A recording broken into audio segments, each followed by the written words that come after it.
Assalamualaikum warahmatullahi wabarakatuh.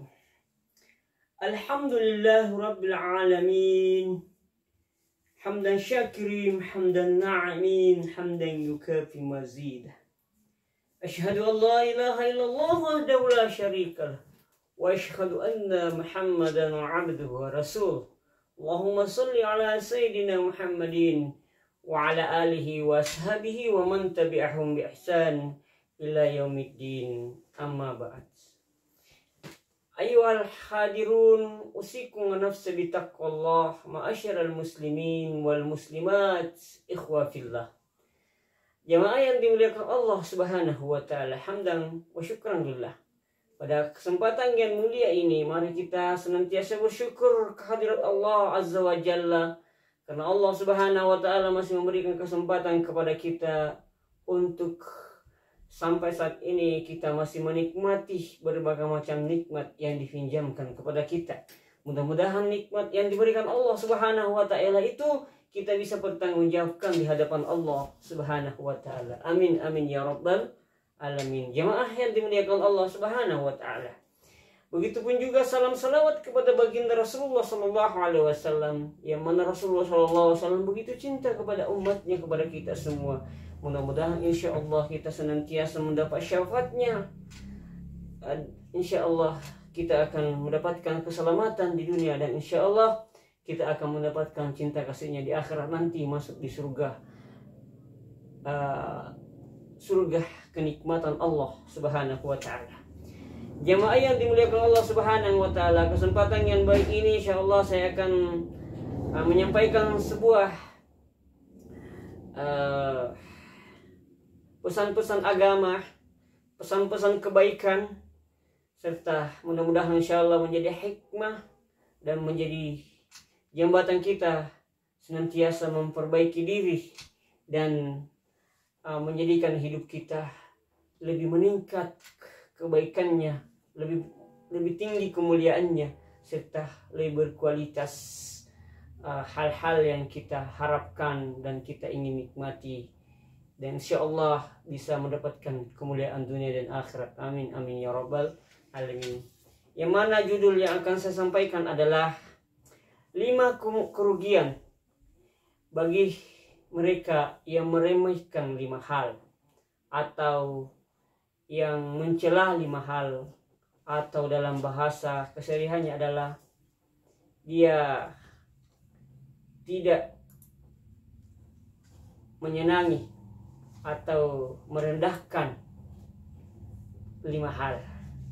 Sebagaimana Rasulullah Shallallahu Alaihi Wasallam telah menyampaikan kepada kita, siapapun kita yang meremehkan atau tidak menganggap baik, atau dalam bahasa keseharian kita adalah mencela, tidak mau mengambil manfaat, atau tidak mau mengikuti arahan-arahan, atau tidak mau menganggap bahwa itu hal-hal yang tidak penting kita melakukannya, atau tidak penting kita mengikutinya, atau tidak penting untuk bergaul atau melaksanakan itu, maka dia akan rugi 5 hal.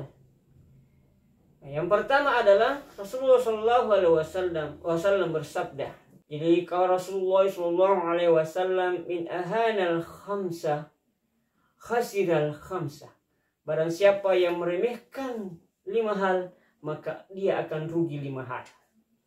Yang pertama, man istakhaffa bil ulama'i khasirad din.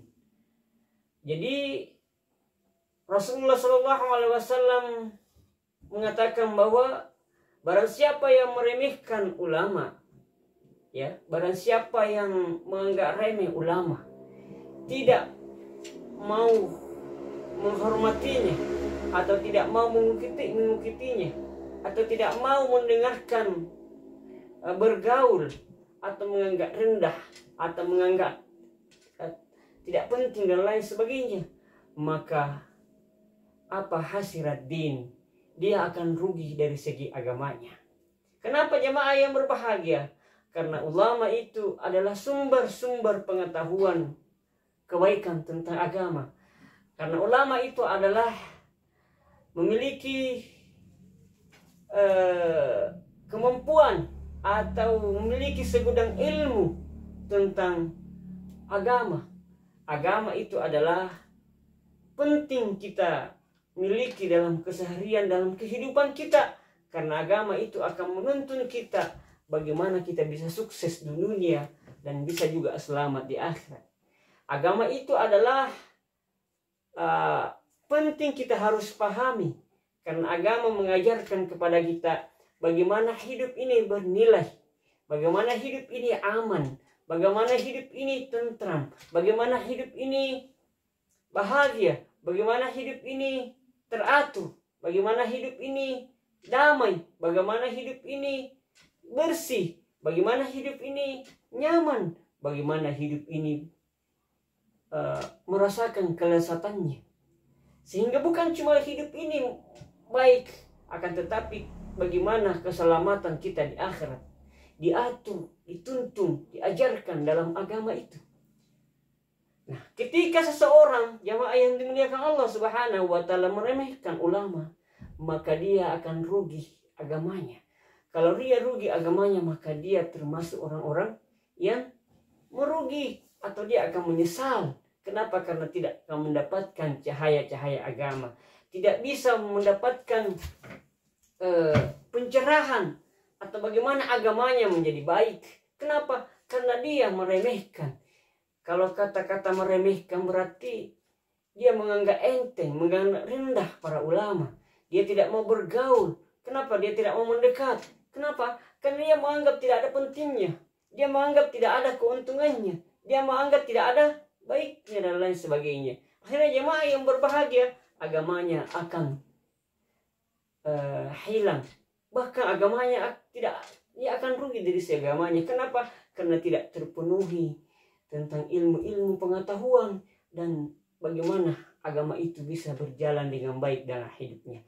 Kalau seorang tidak baik agamanya, dalam agama Islam mengajarkan bahwa itu tanda-tanda mereka akan menghadapi kerugian yang besar, menghadapi penyesalan yang tiada batasnya, dan dia akan celaka. Bukan hanya mendapatkan penderitaan di dunia, tapi dia akan mendapatkan siksaan di akhirat. Kenapa? Karena agama yang diturunkan Allah Subhanahu wa taala, agama Islam yang dibawa oleh Rasulullah sallallahu alaihi wasallam, Nabi Muhammad sallallahu alaihi wasallam mengajarkan kepada kita bagaimana mengetahui diri kita, apa tujuan hidup kita dan apa kehidupan berikutnya. Agama mengajarkan itu, agama menuntun kita agar kehidupan kita berarti, bermanfaat, serta bernilai, dan insya Allah di kehidupan berikutnya kita akan mendapatkan keselamatan, kehidupan bahagia. Bukan hanya bahagia di dunia, tapi bahagia di akhirat kelak nanti. Itulah pentingnya jemaah yang berbahagia. Oleh karena itu, jangan sampai ada di dalam hidup kita yang meremehkan ulama, menganggap bahwa keberadaan ulama tidak penting dalam kehidupan ini. Keberadaan agama tidak berarti dalam kehidupan kita ini. Dalam keberadaan agama tidak ada manfaatnya, tidak penting jemaah yang berbahagia.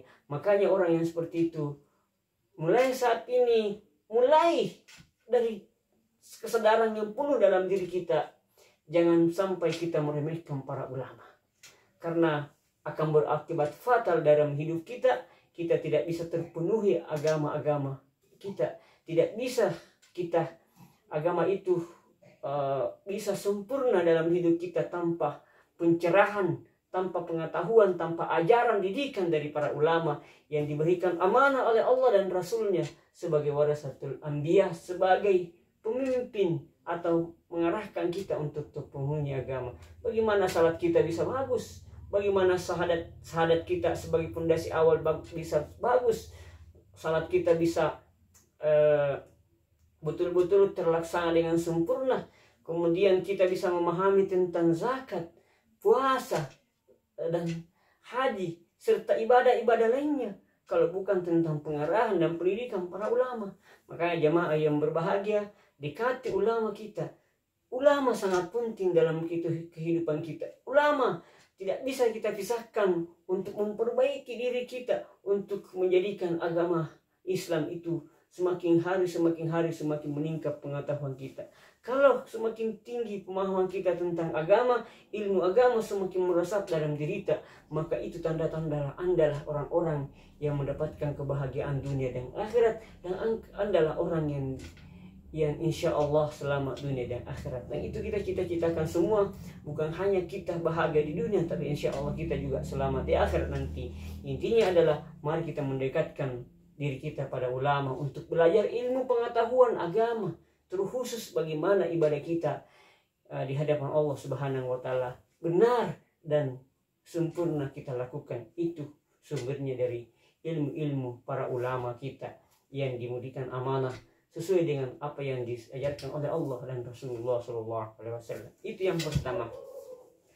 Yang kedua adalah wa man istakhaffa bil umara'i khasirat dunya. Yang kedua, barang siapa yang meremehkan, yang menyanyiakan, menganggap rendah umara'i, para penguasa atau pemimpin, khasirat dunia, maka dia akan rugi dunianya. Jamaah yang dimuliakan Allah Subhanahu wa taala. Kehidupan dunia ini ada yang diberikan amanah oleh Allah, ada yang ditunjuk oleh Allah Subhanahu wa taala secara tidak langsung. Dan memang diajarkan oleh Rasulullah SAW bahwa kullukum ra'i wa kullu ra'in mas'ul ar-ra'iyah. Setiap kita adalah pemimpin dan akan dimintai pertanggungjawaban terhadap apa yang kita pimpin. Makanya dalam pemimpin skala besar, dalam hal ini adalah pemerintah, atau dalam bahasa agama adalah umara'in. Umara itu adalah dia adalah ulil amri atau yang memiliki kepercayaan. Kalau dalam segi kepemimpinan atau memilih pemimpin itu ada beberapa metode. Ada yang secara keturunan. Contohnya dalam pemimpin suatu negara ada yang dikatakan raja dari keturunan dari orang tua neneknya, bapaknya, dan dia akan menjadi raja dan seterusnya. Ada yang secara pemilihan seperti di beberapa negara seperti Indonesia, memilih pemimpin atau memilih presiden itu melalui pemilihan. Siapa yang pilih? Penduduk negara tersebut atau penduduk atau masyarakat memilihnya. Nah, ketika terpilihlah itu dan dikukuhkan secara sah, baik secara konstitusional ataukah secara hukum negara maupun secara pengakuan internasional, maka itu adalah wajib kita taati atau wajib kita ikuti, karena itu adalah diangkat secara sah dan meyakinkan. Yang ayat dengan Allah Subhanahu wa taala. Dan barang siapa yang meremehkan pemimpinnya atau bagian siapa yang tidak mau mengikuti pemimpinnya, aturan-aturan kepemimpinan dia tidak mau jalankan, maka dia akan rugi dunianya. Contoh kecilnya jamaah yang berbahagia, undang-undang yang dibentuk oleh salah satu negara, ketika penduduk tersebut tidak mau mengikutinya, maka dia akan berbenturan di sana sini. Dia akan mengalami masalah di berbagai macam. Contoh paling kecil jamaah yang berbahagia, misalkan kita berkendaraan, lantas kita tidak bermotor, tidak mau pakai helm khusus Indonesia. Nah, ketika kita jalan dan ada aparat kepolisian yang menahan kita, otomatis ketika tidak helm, maka ada peraturan yang akan mengenai kita, ditilang atau diapa dan lain sebagainya. Nah, ketika kita menantang, kita tidak bisa menantang. Kenapa? Karena ada aturan. Nah, itu biasa jemaah yang berbahaya ketika orang tidak mau menjalankan perintah atau mengikuti meremehkan pemimpinnya, maka ia akan rugi dunianya. Dia tidak bisa terarah dengan baik, dia tidak bisa teratur dengan baik, tidak bisa berdamai mencari rezekinya. Kenapa? Karena berbunturan di sana sini. Dia tidak dapat pengakuan oleh pemimpinnya, dia tidak dapat pengurusan oleh pemimpinnya. Kenapa? Karena dia tidak mau mengikuti pemimpinnya. Dia menganggap bahwa itu tidak penting, tidak mau diatur-atur, tidak mau mengikuti aturan-aturan yang dijalankan atau diaturkan atau dibuat oleh peraturan-peraturan pemimpin atau penguasa itu, maka jamaah yang berbahagia di sana sini akan terbentur. Oleh karena itu jamaah yang dimuliakan Allah Subhanahu wa taala, jangan sampai ada di antara kita yang sok hebat, sok jago, menganggap dirinya bahwa dia memiliki pengetahuan sehingga dia berani menentang, meremehkan, tidak mau mengikuti, menganggap mencelah atau menghina pemimpinnya, maka dia akan rugi tentang dunianya. Hidupnya akan sengsara. Kenapa? Karena akan berbenturan dengan peraturan-peraturan yang ada. Namun jemaah yang berbahagia, ketika kita melaksanakan apa yang diajarkan oleh Allah, sepanjang tidak berbenturan dengan hukum-hukum agama, khususnya agama Islam, tidak menyalahi dari hukum syariat Allah Subhanahu wa taala, apa yang dibuat oleh pemerintah, kenapa tidak ikuti? Kenapa tidak kita jalankan?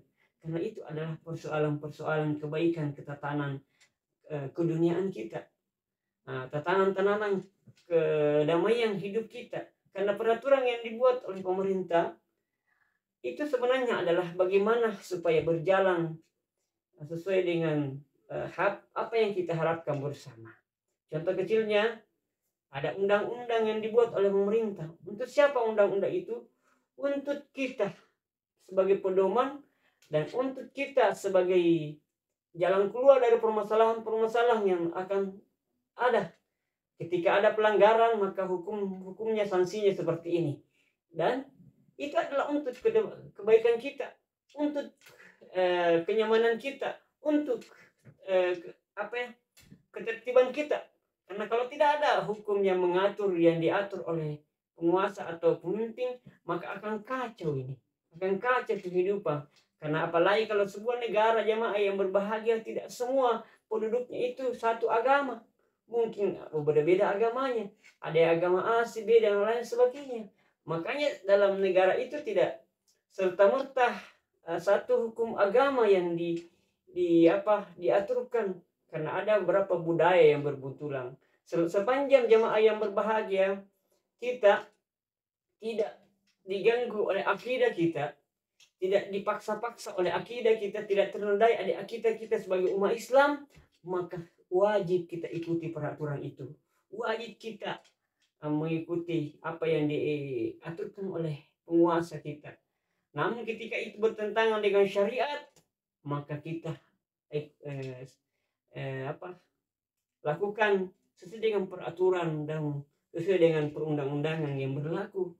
Kita tidak boleh sewenang-wenang, kita tidak boleh melakukan pengerusakan sepihak dan lain sebagainya, tapi harus melakukan dengan jalur yang sah dalam sebuah negara atau tatanan kenegaraan masing-masing sebuah kenegaraan itu sendiri. Seperti kita di Indonesia jemaah yang berbahagia, ada aturan-aturan baik dalam bermasyarakat, bernegara, berbangsa, sampai kepada beragama pun itu ada undang-undang yang mengaturnya. Dan kita alhamdulillah Indonesia adalah mayoritas beragama Islam. Kita sebagai agama Islam harusnya mencontohkan bagaimana menjadi pemimpin, bagaimana menjadi penguasa yang diajarkan oleh Allah dan Rasulnya. Kita harus nyatakan itu, kita harus buktikan itu, kita harus kita harus aplikasikan keseharian kita bahwa agama yang diajarkan oleh Allah dan Rasulnya adalah rahmatan lil alamin dan membawa kasih sayang serta memiliki sifat yang lemah lembut dan selalu bertujuan keselamatan bersama dan melakukan persatuan di jalan yang diridai oleh Allah Subhanahu wa taala. Kita tidak boleh memaksakan kehendak, tidak boleh egoisme, harus saling berkomunikasi, toleransi untuk kenyamanan dalam hidup kita. Karena kita tidak boleh memaksa keyakinan, kita tidak boleh menonjolkan kebenaran, tetapi kita menyampaikan kebenaran itu sesuai apa yang diajarkan oleh Allah dan Rasulnya. Kita tidak boleh memaksa kemauan orang untuk mengikuti kebenaran yang kita masuk, tetapi wajib kita sampaikan kebenaran yang diajarkan oleh Allah Subhanahu wa taala dan Rasulullah sallallahu alaihi wasallam, namun dengan cara yang baik dan lemah lembut, dengan cara hikmah wal mau'izatah. Artinya jemaah yang berbahagia, pemimpin yang kita pilih kalau lewat demokrasi itu adalah sah dan meyakinkan baik secara nasional maupun internasional, maka itu wajib kita ikuti dan wajib kita ikuti peraturan-peraturan yang dilaksanakannya sepanjang tidak melanggar syariat Allah Subhanahu wa taala, sehingga kita jauh dari kerugian dunia kita. Kenapa? Karena dengan tidak menjalankan aturan-aturan atau merasa meremehkan penguasa, maka kita akan rugi dunia kita, dan akan berbunturan berbagai macam peraturan-peraturan yang ada, berbagai macam aturan-aturan yang sudah ditetapkan dalam tatanan bernegara itu sendiri. Jemaah yang dimuliakan Allah Subhanahu wa taala. Itu yang kedua. Yang ketiga adalah man istahaffa bil jiran hasilal manafi'. Barang siapa yang meremehkan tetangganya, maka dia akan rugi budi baiknya. Dia akan kesepian. Jadi orang-orang yang meremehkan tetangganya itu dia akan merasa hidup kesepian. Tidak merasakan bagaimana lezatnya kalau kita berkumpul. Dia seakan-akan hidup di tengah ladang bagaikan burung yang hidup di dalam sangkar. Nah, bagaimana contoh konkretnya meremehkan tetangga? Dia tidak mau bersilaturahmi, saling sapa menyapa, saling bantu-membantu, saling mengarahkan. Paling tidak jemaah yang berbahagia, kita ramah kepada tetangga kita. Kita senantiasa saling berkomunikasi dengan baik, saling bertukar pikiran dengan baik, saling memberi, membantu di jalan yang baik. Jangan malah kita menutup diri atau tidak mau bertetangga. Mentang-mentang tetangganya itu miskin dan lain sebagainya, dia menganggap remeh tetangganya. Dia menganggap bahwa itu tidak penting saya bergaul, malah bisa merugikan saya, malah bisa mengurangi harta saya, malah bisa merepotkan saya dan lain sebagainya. Nah, jemaah yang berbahagia, orang yang seperti ini dia akan rugi karena tidak memiliki budi pekerti yang baik. Dia akan terasa kesepian, dia akan terasa sepi. Kenapa? Karena dia akan tidak disenangi oleh tetangganya. Kita contoh, dia burung di dalam sangkar. Seperti itulah hidupnya. Dia tidak mau bergaul, dia tidak mau bersilaturahmi, dia tidak mau saling mengunjungi dan lain sebagainya.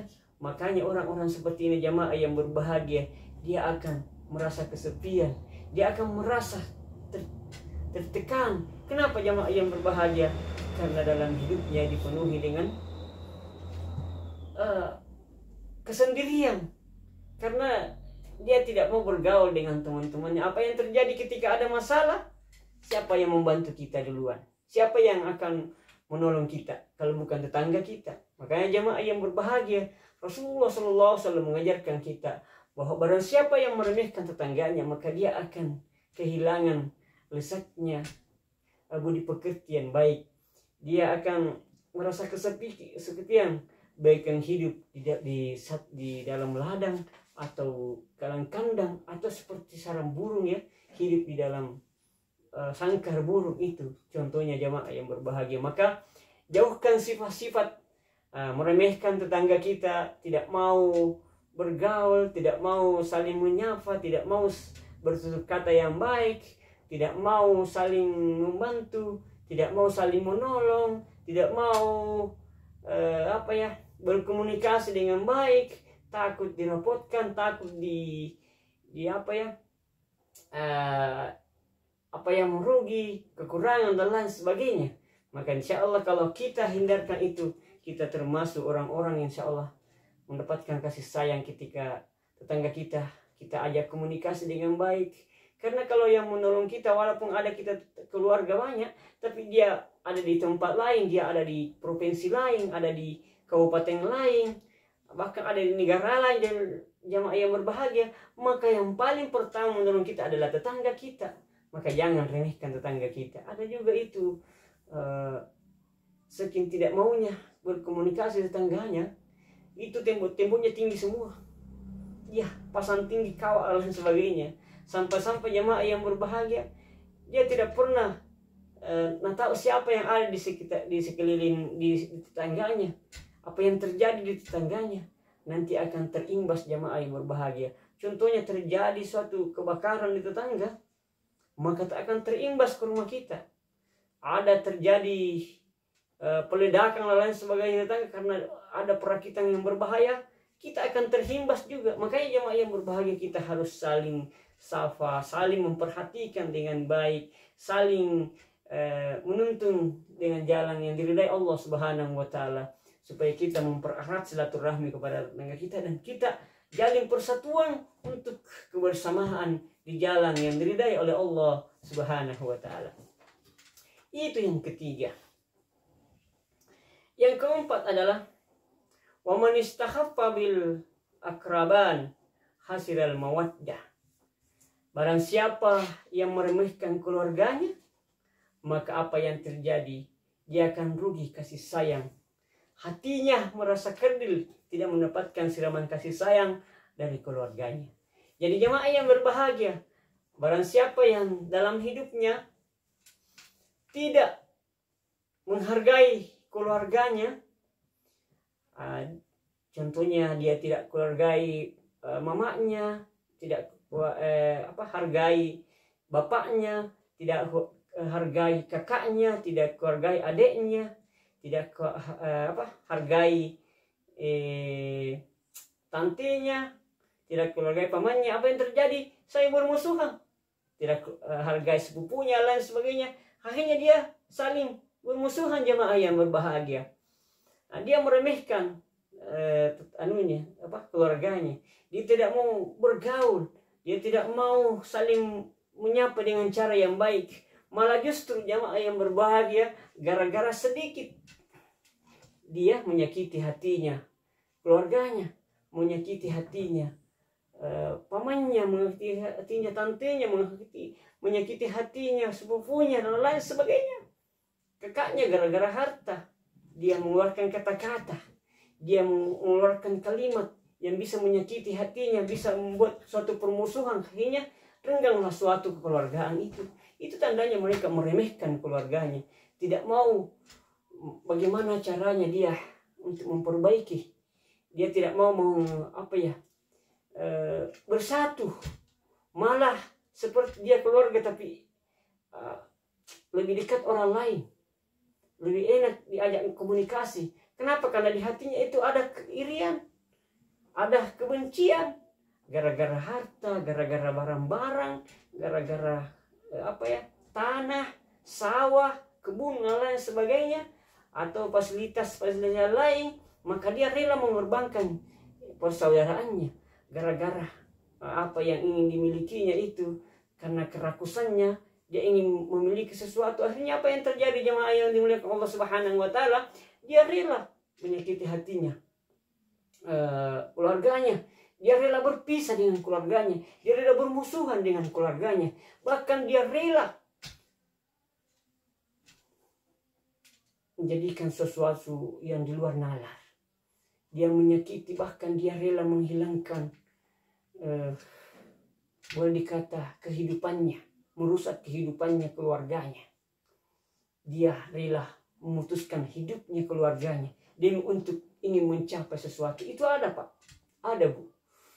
Dia begitu rela melukai kakaknya, melukai adiknya, melukai pamannya, melukai kemenakannya, melukai sepupunya. Demi apa? Demi untuk menguasai suatu harta. demi untuk emosionalnya, demi untuk ingin merampas atau ingin mengambil suatu harta atau barang lain sebagainya, ingin memilikinya, akhirnya tidak ada lagi rasa bagaimana agama mengajarkan kepada kita untuk menjalin kasih sayang sepenuhnya, untuk mempersatukan jiwa kita, untuk menjadikan supaya silaturahim itu tetap terjaga, silaturahim itu tetap utuh, serta menjadikan hidup kita damai, nyaman, dan tentram. Jemaah yang dimuliakan Allah Subhanahu wa Ta'ala. Oleh sebab itu, mari kita jauhi ini, jangan sampai kita meremehkan keluarga kita, maka kita akan kehilangan lezatnya yang dikatakan dengan kasih sayang, cinta dan kasih sayang. Cinta dan kasih sayang itu hanya bisa kita dapatkan ketika kita memperbaiki jalinan silaturahmi kepada keluarga kita.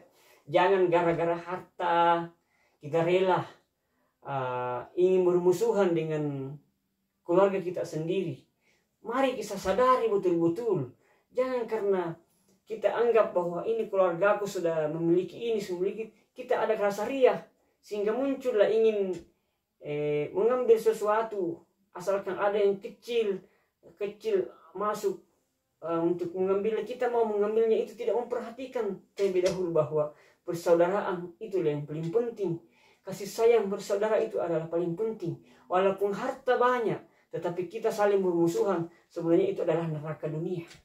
Tetapi walaupun kita makan apa saja, tapi damai kehidupan kita, menyenangkan, saling merindukan, saling berkasih sayang, maka itulah sebenarnya surga dunia yang sedang kita rasakan, sedang kita dapatkan. Insyaallah kalau seperti itu jamaah yang berbahagia, kalau kita dengan jalan yang baik, dengan jalan Allah Subhanahu wa Ta'ala kita melakukannya, jangankan kita akan mendapatkan dunia akhirat, insyaallah kita akan selamat di akhirat dan bahagia selamanya. Oleh karena itu jamaah yang berbahagia, mudah-mudahan kita semua dalam berkeluarga senantiasa saling menjaga keutuhan keluarga kita, saling mempererat persaudaraan kita, agar jangan sampai hal-hal yang sedikit kita merenggangkan persaudaraan. Kecuali memang dalam kehidupan kita itu atau dalam berkeluarga itu ada yang melanggar syariat Allah, syariat Islam, atau tidak dia melanggar perintah Allah Subhanahu wa Ta'ala, dan boleh dalam melakukan tindakan sesuai syariat Allah Subhanahu wa Ta'ala, maka bolehlah kita melakukan satu tindakan asalkan tidak bertentangan dengan syariat Allah Subhanahu wa Ta'ala dan dibenarkan dalam undang-undang bernegara atau undang-undang positif yang ada di suatu negara di mana kita berada, terkhusus di negara Republik Indonesia ini. Mari kita betul-betul menjaga persaudaraan kita agar bersatu dalam keluarga kita, dan kita senantiasa saling membimbing di jalan Allah Subhanahu wa Ta'ala. Indahnya kehidupan kita ketika agama kita baik dan keluarga kita ada bersama, serta tetangga kita menjadi tenang dan membahagiakan. Jemaah yang berbahagia itu yang keempat. Yang kelima, wa man istakhabba bil ahlihi hasirat tibal ma'isyah. Jadi yang keempat ini adalah barang siapa yang meremehkan ahlihi atau istrinya, bagi laki-laki istrinya, hasiral tibal ma'isyah, dia akan kehilangan lezatnya kehidupannya. Jadi siapapun kita jamaah yang dimuliakan Allah Subhanahu wa Ta'ala, kalau suami merendahkan atau meremehkan istrinya, maka dia akan kehilangan lezatnya hidupnya. Dia akan kehilangan nyamannya dalam berumah tangga. Kenapa? Karena dia akan merasakan gelisah yang berkepanjangan tanpa ada kebahagiaan. Kenapa jemaah yang berbahagia? Karena dia sebagai laki-laki dia meremehkan istrinya. Dia tidak mau menghormati istrinya. Dia tidak mau melihat sisi kebaikan istrinya. Dia hanya ada satu kesalahan, itulah yang dibesar-besarkan. Padahal masih banyak kebaikan-kebaikan yang dia rasakan. Masih banyak kebaikan-kebaikan yang pernah dia lakukan. Hanya dengan kesalahan sedikit, dia langsung memvonis. Dia langsung melakukan satu tindakan yang mencelah kata-kata kasar dan lain sebagainya, melupakan semua kebaikan-kebaikan yang ada, yang pernah dilakukan. Dia lupakan semua. Sampai-sampai jamaah yang berbahagia, dia rela tidak mau bersama dengan istrinya, dia rela membenci istrinya lain sebagainya. Hanya dengan persoalan sedikit dia sampai memarahi istrinya dengan berlebihan dan sebagainya. Jemaah yang berbahagia, oleh karena itu sebagai suami yang baik adalah senantiasa memberikan kasih sayang yang tulus karena Allah Subhanahu wa taala, dan mendidik istri kita dia salah dengan cara yang baik-baik, dengan cara yang lemah lembut, dengan cara yang diajarkan oleh Allah dan Rasulnya. Karena manusia, selagi kita manusia biasa, maka tidak ada yang manusia itu sempurna, pasti memiliki suatu kesalahan dan kekhilafan. Maka dengan cara kita saling memaafkanlah bisa mengklirkan suatu masalah. Kita bisa kembali berkomunikasi yang baik, mencari jalur keluar yang terbaik ketika ada permasalahan-permasalahan yang ada, dan kita sabar menghadapinya. Jangan langsung hadapi dengan cara emosi. Jangan langsung putuskan sesuatu dengan gegabah dan lain sebagainya. Tetapi kita dengan hati yang tenang, pikiran yang damai untuk menyelesaikan sesuatu permasalahan yang ada. Dan mudah-mudahan kita selalu memilih dituntun oleh Allah. Dan memang itu tujuan kita. Apapun yang kita lakukan, apapun yang kita ingin lakukan, laksanakan, utamakan, minta bantuan dari Allah Subhanahu wa taala. Jangan jadikan diri kita hebat, karena kita ini penuh dengan keterbatasan, penuh dengan kelemahan. Hanya Allah Subhanahu wa taala memiliki kesempurnaan dan memiliki kekuatan yang penuh. Maka dari itu jemaah yang berbahagia, sepanjang insyaallah kita manusia biasa, maka sadarlah kita ini penuh dengan kekurangan, kelemahan, dan butuh Allah Subhanahu wa taala. Itulah Allah mengutus Rasulullah sallallahu alaihi wasallam untuk mengajarkan kepada kita bagaimana supaya hidup kita tertata, terarah, dan terbimbing. Itulah kita senantiasa memegang teguh tali Allah Subhanahu wa taala berupa agama Allah, agama Islam, yang mudah-mudahan sepanjang hidup kita insyaallah terarah dengan senantiasa berpegang teguh kepada agama Islam, dan selalu meningkatkan semangat kita, selalu berupaya semaksimal mungkin agar agama kita ini bisa sempurna dalam hidup kita. Bukan setengah-setengah dalam beragama Islam, tapi kita sempurnakan agar semua lini kehidupan kita insya Allah senantiasa diwarnai dengan warna agama Islam. Sehingga jemaah yang dimuliakan Allah Subhanahu wa taala, kitalah orang yang beruntung akan selamat di dunia dan selamat di akhirat. Jemaah yang dimuliakan Allah Subhanahu wa taala, sebelum saya akhiri, saya minta agar saya didoakan agar senantiasa istiqamah di jalan Allah Subhanahu wa taala, dan saya doakan kepada kita semua mudah-mudahan insyaallah Allah Subhanahu wa taala senantiasa memberikan kita pikiran yang jernih, hati yang bersih, serta semangat yang besar untuk selalu meningkatkan diri kita, senantiasa bersemangat untuk menjalankan perintah-perintah Allah Subhanahu wa taala dan menjauhi larangan-larangannya. Serta insyaallah saya doakan agar kita memiliki umur yang panjang, sehat walafiat, rezeki yang melimpah, dan insyaallah memiliki keluarga yang damai, nyaman, dan tentram, serta kita senantiasa bertetangga dengan baik, dan insyaallah semua apa yang kita inginkan diijabah oleh Allah Subhanahu wa taala. Dan terakhir, atau tak lupa saya harapkan kiranya dibantu saya untuk men-subscribe, like, men-share channel ini, dan beri komentar yang positif agar insyaallah bisa berkembang channel ini, dan insyaallah semuanya akan beribadah ibadah di sisi Allah Subhanahu wa taala. Lebih dan kurangnya mohon dimaafkan. Wabillahi taufiq was sa'adah. Assalamualaikum warahmatullahi wabarakatuh.